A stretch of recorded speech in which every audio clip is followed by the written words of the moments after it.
Hey, where y'all going? Oh, I'm straight on that. I'm going to the Purple Shell. Yeah. We back with another one, man. The livest podcast in Atlanta, man. This is the Purple Shell. I am the livest host in Atlanta, man. They call me Big 2. You can find me on Instagram at BIG_2RNMG, man. Y'all know what's going on. Look, man, I got my dog in the building, man.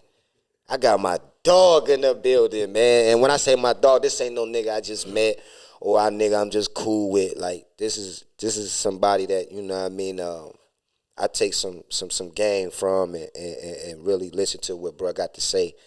So I'm gonna let him introduce himself and we gonna go from there. Yeah, man. I'm at finally at the Purple Shell. Man. This here Big Nuck, Man. man, VVS Nuck. Yeah. AKA Knucky Johnson, man. And I am the owner and operator of The Rap Farm, biggest platform in the world. He gonna say the purple the biggest. I'm gonna say by the biggest, and we just gonna be two twin towers. For sure. But for yeah, sure. that was going on. Yeah, man. yeah. How you been, fool? Man, I'm good, man. You know, the reason why I say, you know, I wanted to let the people know that you my dog on a different level, cause it's like that. You know what I'm saying? Like, you know, I come to you for advice and certain shit like that, and you know, I respect it because you ain't never steered a nigga wrong. You always kept it 100 with a nigga, so Vice you know, versa. I'm gonna give you flowers while you're here, my dog. Vice I'm versa, always man. do that. Appreciate that. You know what I mean? So yeah, it's been a minute in the making, man. You know, I've been tapped in with you since what 2019. 2019. Yeah, 2019, man. It's 2025, man. And you told me, man, you like, you know, when you get out there, motherfucker, man, make something happen, man. You know, woo. You know, some people take it, some people don't.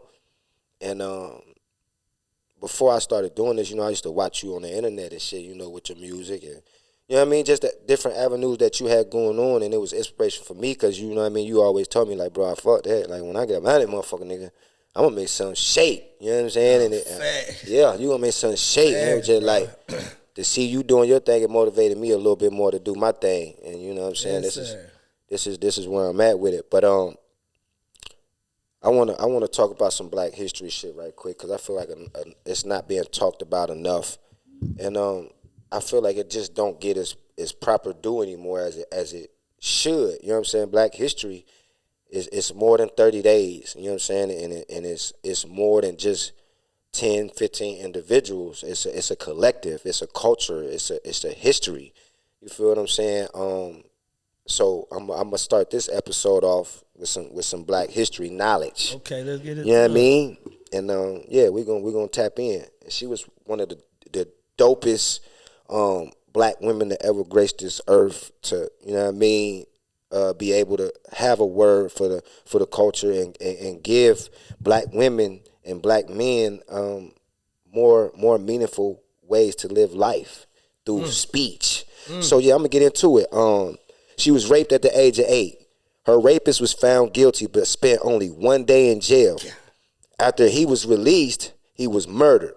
Because of this, she became mute for 5 years, meaning she didn't say nothing. She didn't talk to nobody. She didn't say nothing for 5 years. Believing her voice killed the man. And she said, I killed the man because I told his name, meaning she told them who it was that did it, and he ended up dead. And then I thought I would never speak again because my voice would kill anyone. And that was deep for me. You know what I'm saying? For a person to be able to say, I don't want to talk anymore because I feel like if I say something, somebody's going to be killed.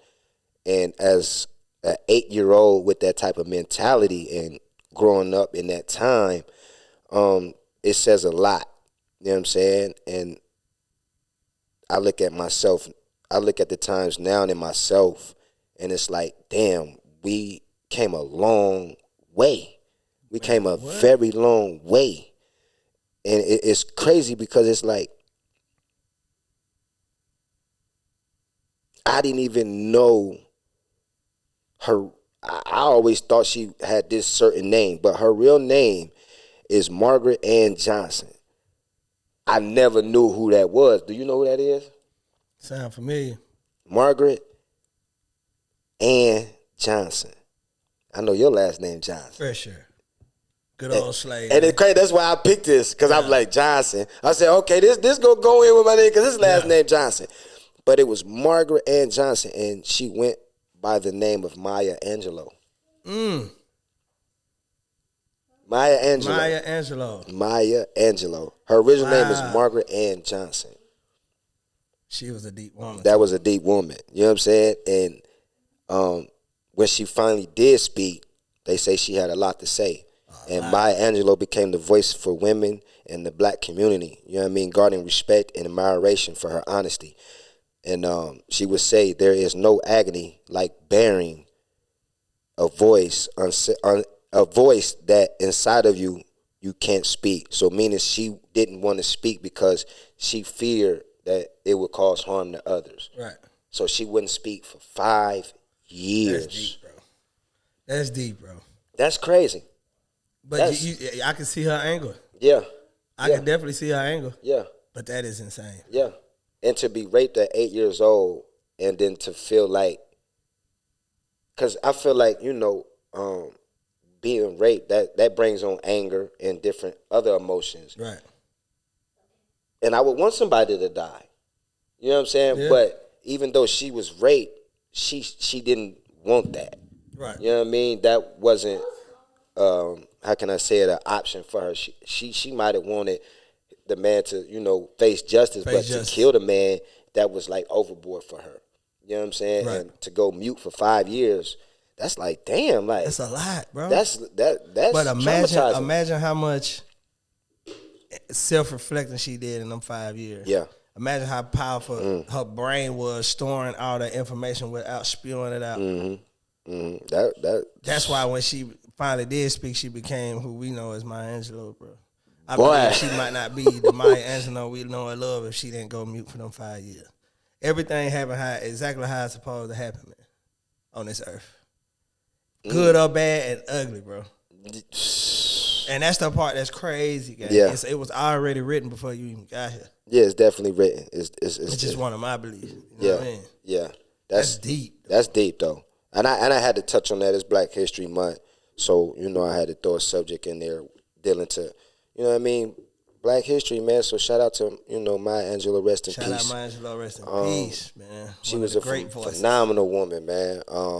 She gave inspiration to the women across the world, black, white, green, yellow. It wasn't just black, but, right. She was definitely a upstanding woman and showed grace all the way through. And, we support blacks here, and this is Black History Month, so I just wanted to give y'all that little game. Salute, man. They don't talk about Black history enough, man. I think this year I ain't hear nothing about it. Yeah, I ain't hear nothing about it, man. I ain't seen nothing really about it. Like, I see certain little clips on Instagram that other people post, but I haven't seen no major platforms, nobody else really tapping into the Black history thing. And I feel Trump trying to get rid of all that, man. Yeah, he's trying, and I'm glad you said something about that because I got a question. Why did Kamala Harris lose the election? Why do you think she lost the election? First of all, because she a black woman. Let's just get that understood. Do you think the world was ready to see a black woman lead the country? They were trying to say she wasn't black. And one thing about blacks, even if she was Indian or whatever they say she was, if she was representing the black woman, man, get behind it, bro. Get behind it. I mean, just get behind it, bro, okay. Please. You know what I'm saying? That's just first and foremost, because at the end of the day, I mean, having somebody represent us is always a good thing. But when Barack was in office, bro, I ain't really rock with Barack, bro. Okay. And give me one reason why you felt like that, like you didn't, the reason why you didn't rock with him. I felt like he relinquished more power to the LBG community than the blacks. Man. I feel like the LGBT community went through the roof when Barack was in office. I feel like that. Now, when it came to finances, we weren't doing bad. You know what I mean? We weren't doing too bad, man. But when it came to letting people that freedom of expression throughout media, throughout elementary schools and books, cartoons, all that, and then giving them that much power and that much backing behind what they had going on. They were trying to say gay is the new black and all this, and I'm like, huh? Yeah. So Yeah. when they was doing that and mixed with, if you mix that with like the Me Too and all everything that's going on, like Barack gave people a lot of freedom to be exactly who they want to be, but with freedom comes disorder. Disorder. So all freedoms to me ain't good freedoms. You know what I'm saying? Because with freedom comes disorder. Like Haiti, they ain't had a leader, a president in a while. And look how, you see what I'm saying? Yeah. Shout out to my Haitian man, but Yeah. you gotta have some kind of somebody gotta stand for something around here. Yeah. This bitch, man. Yeah. Yeah, that's It true. just is what it is. Somebody got to stand for something around there, bitch. Yeah, you got them right. And my thing was about the Barack thing, like, it was a moment in history, true enough. But I felt like when it comes to Barack's situation, I feel like he was used to push the LBGQZY community onto the black community. I feel like that was sure. they used him to push it in the black community, because George Bush wouldn't be able to. He wasn't the person to do it. Donald Trump wasn't gonna be the person to do it. I felt like they had to let that be at that time to be able to push that type of propaganda into the black community, because he was looked upon as the leader of the black community. So when he get to speaking and putting certain things out, certain people start to gravitate towards that shit. And I felt like that he was used to, push that through the roof. Yeah, because it was already in the community. Yeah, it was already in the community. But the propaganda part of it. Yeah, he pushed. I feel like they used him to push that. Now with Carmella, I felt like the reason why she lost was that was the only thing she gave us was she was a black woman. She didn't actually give us nothing to actually say, I'm going to go vote for you. You got my vote. Right. It turned into a woman thing. It wasn't, I'm trying to do this for the people. I'm trying to do that for the people. I want to implement this for the people. It was just, you just kept giving us, I'm a black woman. Right. That's it.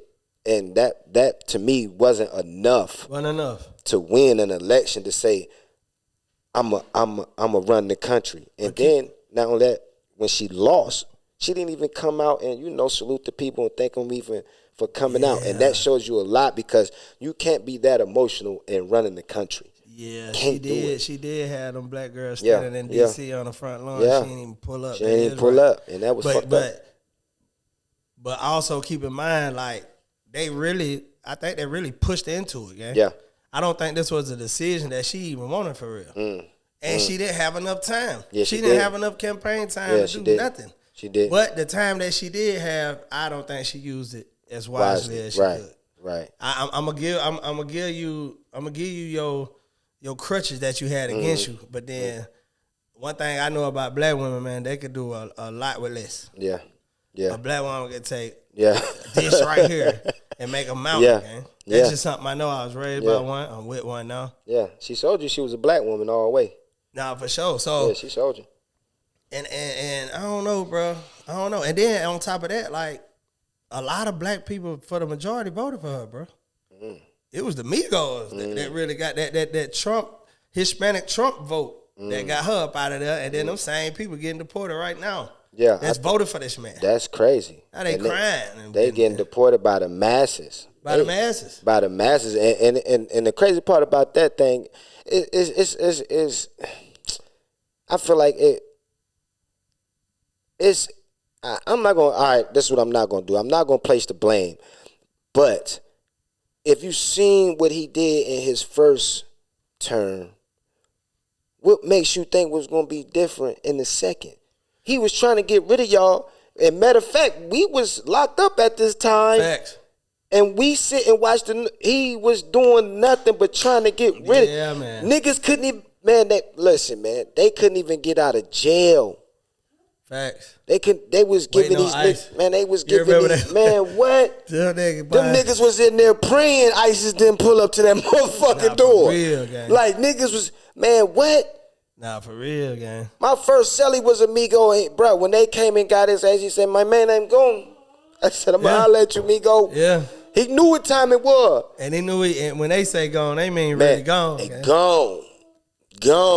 Yeah, and it's like, bruh, if you seen what he did in his first term, what would make you think it was going to be any different and you go vote for the man? Because everybody, you got to also think during his term, a lot of niggas was out here getting that free chicken. Yeah. That what it was. There was a lot of chicken Yeah. getting cooked, man. Yeah. That what it was. When Donald Trump was out, Yeah. man. That what it was. And and everybody think that it was solely Donald Trump that made this happen. When no, man. It's these things got to go through pipelines for y'all to get, and we paying for that shit now. Paying for it. That's why it's so bad now. That's why eggs $20, stupid. Right now. That's why eggs stupid motherfucker. Eggs $20, man. And I listen, man. I ain't gonna get my age, but I was born in the '80s, and I ain't never seen an egg that $20, man. Come on, man. $20. Eggs, It was man. that time right there, bro. It was some times. Yeah, man. it was definitely if you utilize that time to better your life, and you put all the pieces in the right places, a lot of niggas came up during that time. A lot. But a lot of people was at Gucci and Phillips during that time. Yeah, it was pumping. Nigga, Pumping. I remember, bro. Pumping. I remember when Trump was out, man, that COVID was here, bro. And they Atlanta, we opened up. We was like, fuck all that closed. Atlanta wasn't closing for shit. So I remember when I went to Phillips, bro, I was going to Gucci, man. And I'm talking about, it looked like a club line, guy. That nigga, they had 2 securities up front. They had the line wrapped around the glass right there. Boy, you go in there now, you can see a tumbleweed go through that motherfucker. What? Ain't nobody, man, ain't nothing going on. Ain't nothing going on. Nigga ain't buying that shit. Nigga ain't doing it. But boy, when COVID was here and Trump was in office and that chicken was in the atmosphere, man, niggas was at these stores. They were buying chains. They was doing you remember everything. I worked around that time at Static, man. Shout out Static Jewelry, man. Yeah, Static. And niggas was blowing that bag on them chains. I was that jewelry. Bro, I ain't gonna lie, bro. I just see niggas coming in there and I be like, bro. Niggas was blowing it. It's money. It's flowing. You gotta think, bro. It's a lot of people that ain't never had a 20 ball in their life. And got that at 20 one time. Ball. Got that 20 ball. So I can't even blame. It's like I crack jokes and laugh about the situation, but like in a lot of situations, I can't even blame niggas because that first bag when you get if you real get money, nigga, that first real bag you're going to blow it. Yeah. Unless I ain't gonna say everybody, but 80% of when a nigga get that first bag, and I'm talking about your first little bag where you really feel like you got a bag, like a 10, 20. A 20. You gonna blow it. A 20, you gonna blow it. Blow it. I always say, go on and fuck up that first bag, but that second bag, man, you better have your shit together, man. You better have your shit together. Yeah. And this is the thing, man. Now, I'm a lot of niggas don't get to see the bag. I'm gonna be honest. A lot of niggas fake like they didn't seen the bag and had the bag and all this shit. A lot of niggas ain't seen the bag. When I ain't talking, I'm talking about a fresh 20 ball, all 20s, right, and a nigga in motion. Man, come on, man. That's that 20. Listen, man. I'm one of them niggas, man. I'm gonna keep it real. I done ran through a 20 piece a whole bunch of times. And man, at the end of the day, I don't regret nothing I did, but I be having my moments where I just sit back and be like, man, what the fuck? Nah. What the fuck? The day's time, bro, if you a responsible nigga, you can run through a 20 in 2 months, and that's on everyday living bills, taking care of your kids, having a nicer car, having a, wanting to get fresh when you go out. A 20 is nothing. And I think when the PPP hit, man, and the EDDs and the goddamn ABC, nigga got that. I think that's when everybody realized, nigga, you not rich, gang. It might feel you might get a rush because you ain't never seen it, but you not. And I'm talking about a lot of people that probably ain't never bounced back from that, bro. That's why you see a emerge of crime, gang. Because I feel like, I don't know, I could be wrong, but I think the crime, especially around here in Atlanta, was low. Around them times. I guess because it was COVID, a lot of people went outside and niggas was having their way. Poverty is the number one reason for crime. You see what I'm saying? To me, personally, money, bro. So, are these female, gang? But, when niggas lost that chick, when they lost that chick, they were trying to figure out how to get that feeling back. And they wanted that feeling to where they could pop bottles and be at Lennox and Phillips and they can and go get these chains, earrings and shit, bro. And they realize how hard it is to really just Nigga, it's hard. If It's you ain't hard. if you ain't like that, bro, Listen. it's hard to get you to run you a 5-piece up. Bruh, you know how many times I heard a nigga say, "Oh, bro, when I get that money, this around when the PPPs and the little security checks and all them shits was coming in. Niggas like, bro, when I get my money, bro, I'm gonna do this, I'm gonna do that, I'm gonna do this, I'm gonna do that, I'm gonna start my own LLC, Right. I'm gonna do this, I'm gonna do that." As soon as that motherfucking money hit, nigga hit my phone, bro. I need 3 of them, bro. Yeah. I need goddamn, bro. You was jig, goddamn. I'm talking Yeah. about you. And the crazy thing about it is these niggas today, these the niggas that's working at the warehouse complaining. And Yeah, man. my thing was this, and it's not for everybody, but for a nigga to never have something and to get something, I feel like that's the worst thing. I feel like a nigga that done earned it and had it before, that's different. But for a nigga to do a scam and get 20, I feel like that's the worst. These scammers. That's the worst thing ever. These That's scammers fuck the game. that's the worst thing ever. For a nigga to get a 20 ball, didn't have to earn it, and just got a fresh 20. You know what that money?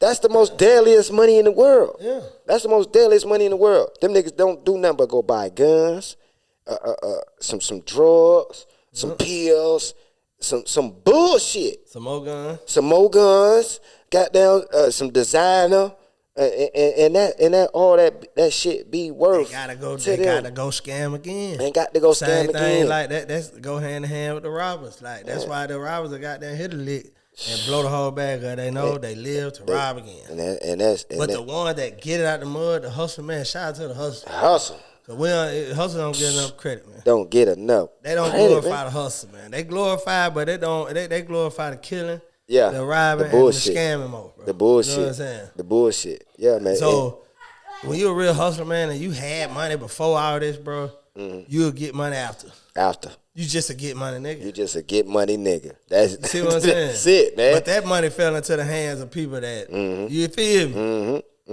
Yeah, and you could just tell, and that's why we in the state we in today. yeah, bro. yeah. We don't have, I feel like we don't have enough business-minded individuals, man. This is the era to take advantage, bro. But you know what I was thinking, bro?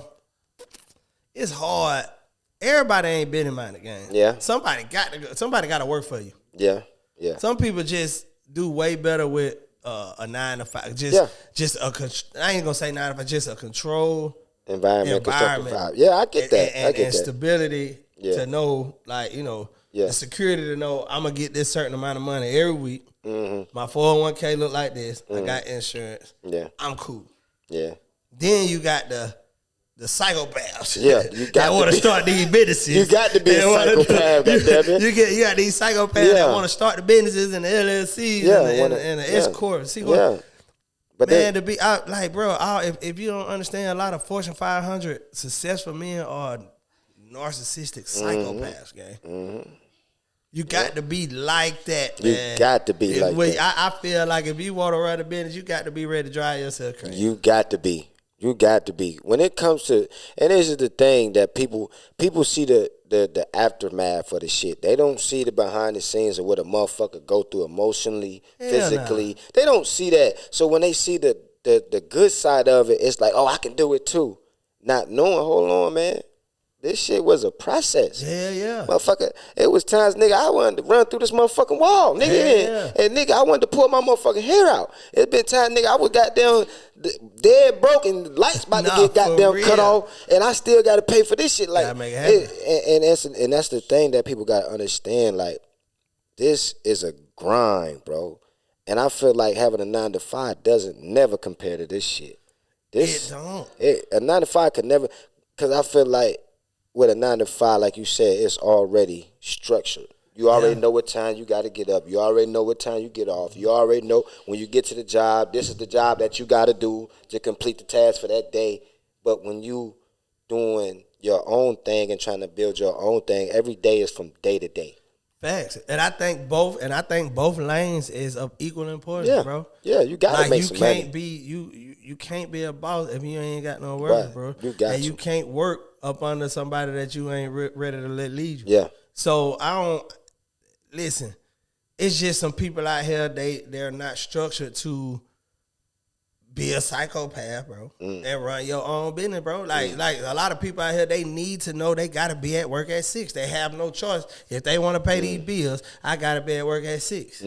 They not ready to stay up to 3 o'clock in the morning and then get right back up at 6, right back on your laptop, right back on your phone, making these calls. Like, everybody not built like that, bro. And it's okay. I get tired of the 9 to 5 conversation, bro, because people try to make it seem like the 9 to 5ers ain't okay. We live in a generation where y'all try to make it seem like a nigga with a stable job is not an okay nigga. Yeah, man. Or female, that's insane. That's a great thing. Yeah, he got a job. You know how much discipline and structure you gotta have to go to the same place 4 to 5 days a week, 7 days a week, get off at the same time and look at the same people, bro. You gotta be a different type of human being. You gotta be special. You got to be. Facts. Take a different nigga. Facts, but that's just how we think because we entrepreneurs. Right, they might think on the other end, like, man, you know how crazy these folks here, they don't go to bed. I gotta be in bed at 10. Yeah. I gotta be working in the morning. Then nigga might go to bed at 2, 3, and get back up at 7, 6. And still back trying to figure it out. That's insane to somebody that needs structure.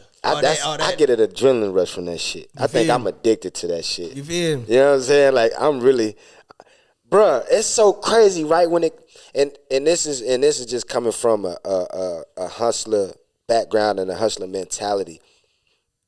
To see another nigga getting some money, it motivated another nigga to get some money. Right. Like, I wasn't a nigga that was into selling cigarettes. Right. You know what I'm saying? That wasn't my thing. I don't want to sell shit because I was just on some other shit. Just on some other shit. But as I sit and watch you, it was like, yeah. I had to figure it out, bro. that's the hustle in a nigga, though. Yeah, I had to figure it out. That's the addiction. Yeah. That's the addiction. Yeah. It's not the fact that nigga, okay, I need this shit. No, I'm really addicted to hustling. Nah, I'm facts. addicted to flipping shit. I'm addicted to taking something and multiplying it. Yeah. And when we was in there, man, when we was in Gwinnett That shit County, crazy. Because it ain't a lot of other guys y'all didn't know. Yeah, y'all already know what's going on. So I met my boy at, man. Crazy how everything come around full circle. But bro, when I got to Gwinnett, man, them folk didn't see me coming like that. Yeah. Yeah, I can You believe remember it. I used to be I can kind believe of, you know what I'm saying? Yeah. I was cool with everybody, but I was kind of to myself Preserved too. in Like, the motherfucker. I was preserved, but you know what I'm saying? Everybody was like, I remember when I got my first store. And this was back when Gwinnett had the cigarettes. Yeah. I got my first store, bro. I had got caught with, like, when they came, they had took out my money because that's when they kicked me down. They took out my paper. So I had a little goddamn paper stand somewhere else. So Yeah. I had somebody put like $160 on my account. Never forget, bro. My first store, everybody was buying the Zoom and Whams, the noodles packs, the pepperonis. Nigga, I bought all cigarettes and coffee. Yeah. Remember that shit? Yeah. They was like, this nigga ain't got nothing but cigarettes and coffee. I had the Roll-Ups, the Newports, and the Maxwell. Nigga, what? Early in the morning. Bro, everybody was eating fantastic. Fantastic. I chilled out. Yeah. I went hungry, bro. Yeah. I was watching nigga eat. You know, my pride crazy. I ain't answering nigga for nothing at all. You know what I'm saying? I watched nigga eat noodles. Boy, but I had, when I shit to drop on the Tuesday, remember? By Thursday, Friday, niggas didn't have nothing. It's dry. Get what I had? And you want to know what? Cigarettes and coffee. And that shit, you want to know, it's crazy, right? I just sit back and niggas be like, bro. And I wouldn't talk to niggas. I just sit back and listen. Oh, bro, I need a cigarette. Who got him? Oh, nigga Knucky got him. Yeah. And I'm sitting back and I'm like, who the fuck is this nigga Knucky? And Nigga I'm just looking. I ain't saying that. I'm just looking. And I'm seeing where everybody going. Everybody.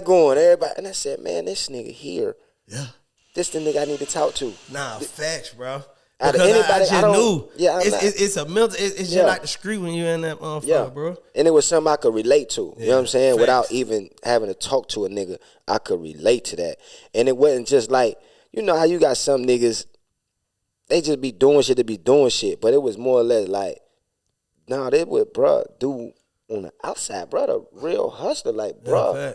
Got that in him. You know what I'm saying? I remember when you was like, man, what you said, look at this paperwork right here. Man. Like, man, what's going on? Like, man, told my ass up. Yeah. I ain't gonna lie. Man. My lawyer called me 22 motherfucking racks. Man, yeah. We had the same motherfucking lawyer. You remember I went to 3 bar here? Yeah, listen, man, they wasn't fucking with us. They wasn't fucking with us. They wasn't fucking with us, bro. But the crazy thing about it, when it came to the end of everything, bro, and you know, everybody made their transition or whatever they had to do. It was like, hold on.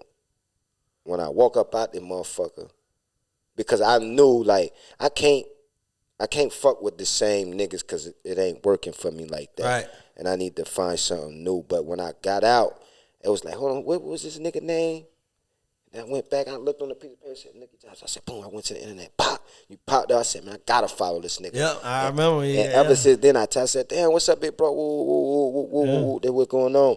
And yeah, bro, I just felt like we had to keep that line of communication. I'm glad we did, bro. Yeah, bro, cause something real came out of it, bro. And at the end of the day, you know what I'm saying? Like I say, anytime I see you, bro, I'm going to always give you a flower, cause same here, bro. In the situation that we was in, bro, you really actually gave a nigga some game. And it wasn't no shit that a nigga could take and for those few minutes. It was something that a nigga can take for a lifetime. For a life, man, because that's all I be wanting to do, bro. I ain't gonna lie. My friend be calling me preaching, man. Yeah. He thinking I be preaching, man. Yeah. I'm just, you know, I was born on the same day as Malcolm X, man. Yeah. So I just got that type of, I want you to just, I want to give you what I know. Yeah. That's all I can do is give you what I know, Paul. Yeah. You know what I'm saying? But, yo, that's just what it was, bro. Man. I knew when I met you, I was like, I knew you had this type of personality, bro. Yeah. Like you need to be in front of a microphone, okay? Pause. You know what I'm saying? Right. Like I just knew right. you had an out. It take a lot to do what you do, bro. Yeah. Some people get in front of these cameras and this mic and they clam up. You know what I'm saying? Mm-hmm. You let this thing flow so natural. You see what I'm saying? It's like this what you was made to do. Yeah. Yeah. You know what I'm saying? And you did the music. Yeah. You know I did all that. I did all that. You know. And we was like the only we had the dreads. Yeah, I cut mine off, but you know what I'm saying. Yeah, and when it comes to certain shit, right? And I like to keep it real. I like to keep shit authentic, and it's like, you know, when you meet niggas, and then once you meet niggas and you go outside of that, when you see a nigga again, nigga act like he don't know you. It's like from the time that I actually got to talk to you, from the time inside and outside, like. It was the same tune. Like it didn't change. It didn't glitch and nothing like that for me. So once I seen that, it was just like, bruh, I fuck with bruh. I go to war with my nigga. Like for sure. Yeah, I fuck with you, it's 100, man. If you watch how nigga moved in that motherfucker, the same niggas I wouldn't fuck with now, I wouldn't fuck with on the street. Yeah, for sure. You see what I'm saying? For sure. The niggas I fuck with in there is the same type of niggas I would fuck with on the street. Yeah. It was certain niggas in there. You remember Big Boy, we ain't gonna say no name. You remember I said, oh, that nigga do too much. Yeah, do too much. That's the type of nigga I could never fuck with on the street. Do too much. And a nigga was having his way. Nigga, what the fuck? Nigga having his way, man. I'm trying to tell y'all, man, stop playing, man. This is one of the realest in the city, man. Knucky Johnson, if you don't know, now you motherfuckers know, man. North. The north side, man. For real, for real. Straight up. North. For real, for real. You know what I'm saying? You know what I'm saying? My nigga ain't changed the tune not one bit, nigga. I'm trying to tell you, nigga, I ain't gonna tell you Floyd Road. That's all I'm gonna say. Yeah, no. I'm gonna just leave it right there, man. Floyd Road, man. You know what I'm saying? If you don't know about it, you better goddamn know about it, man. Step your motherfucking game up, man. But yeah, tap into my dog, man. Follow him, man. Subscribe to his podcast he got going on, man. It's one of the dopest platforms. Appreciate you know what I'm saying? That's out there, bro. Giving real game out. It ain't no sucker shit. You know what I'm saying? Man, Tap in, rare form, man. Yes, I'm trying to tell y'all, man. Don't take it from me. Once the shit blow, then the shit blow. And they're going. Then you know what I'm saying? I gave you the game from the gate. I told you tap in. Tap y'all in. Going, though. I'm trying to tell you. Crazy yeah, Purple Shell going crazy, man. I appreciate you pulling up on me, bro. Like I said, it's been almost 2 years in the making, man. I went on your platform. And it was all love, you know what I'm saying? We ran that. That's on YouTube right now, Rareform/YouTube. Go on there. Watch that interview, man. Dope-ass interview. This right here going to be on YouTube as well, Purple Shell. You know what I'm saying? YouTube. Yeah, man. Tap into my dog, man. He do music. He tapped in with the jury. Man, my dog tapped in the city, man. I'm going to get anything I want done. Man, he tapped in for real. Yeah, fact. You know what I'm saying? Like, nigga ain't capping, man. Nigga really tapped in with the real ones, man. So, you know what I'm saying? To all the independent artists out there, to any actors, comedians, whoever, man, tap in with my dog, man. Go on this platform. He one of the dopest guys I ever met. He real, he authentic. He ain't with the bullshit. Nah. Fuck with him, man. My nigga Knucky Johnson, man. Oh, and he do music. I ain't forget. Yeah, don't My play dog, with me. yeah, my Man, dog. Listen. Hey, listen, man. Man. I'm Unc Static, Man, you better but tell him, I'll man. rap a circle around nigga ass. Fuck they Pause. talking about, man. I ain't lying, bro. I ain't one of them niggas that Man. gonna get up and humble with that. A lot of Bitch, these I got niggas not options, seeing ho. me, man. I'ma just tell you like that. I got options, man. You know what I'm Hey. saying? Bitch, I got real. options, man. I'm trying to tell you. But yeah, man, tap into his music, stream that, follow, like, share, subscribe, all that. Appreciate you, my dog, Yeah, coming for sure. through, man. Got to know. And kicking it with your dog, man. There's gonna be plenty more shit I got coming, man. Y'all gonna sing with me. Yeah. It's going down. I got a whole tour coming. You gonna see my dog there. Thanks. It's going down 2025, man. So you know what I'm saying? Like I say, when you see this, man, tap in. This is the livest motherfucking podcast in Atlanta, man. The Purple Shell. I am your livest host in Atlanta, man. They call me Big 2, man. The biggest, man. BIG_2 right now, MG, man. We out of here, man. Fuck with y'all. Yes, sir, ski. The Purple Shell.